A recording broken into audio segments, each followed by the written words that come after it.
Bago po ang mainit na balita ngayong umaga, narito po muna ang ating Weekend News Rewind.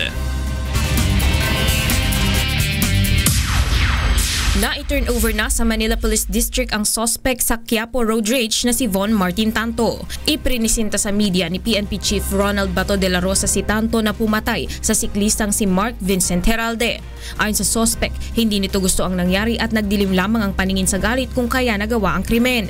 Hindi naman mapatawad ng pamilya ng biktima si Tanto sa ginawa nitong pagpatay sa kanilang mahal sa buhay. Samantala, itinakda naman sa Martes ang inquest proceedings na hindi natuloy dahil sa kawalan ng abogado ni Tanto. Daan-daang botante ang dumagsa sa mga local office ng Commission on Elections o COMELEC noong Sabado upang humabol sa deadline ng registration para sa sangguniang kabataan at barangay elections.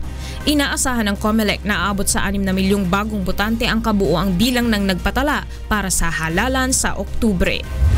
Nakaranas ng rotating brownout ang Metro Manila at kalapit na probinsya nitong nakalipas na Sabado at Linggo.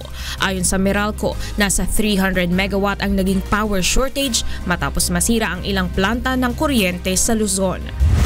Lubog sa baha ang ilang bahagi ng Tennessee dahil sa malakas na pag-ulan.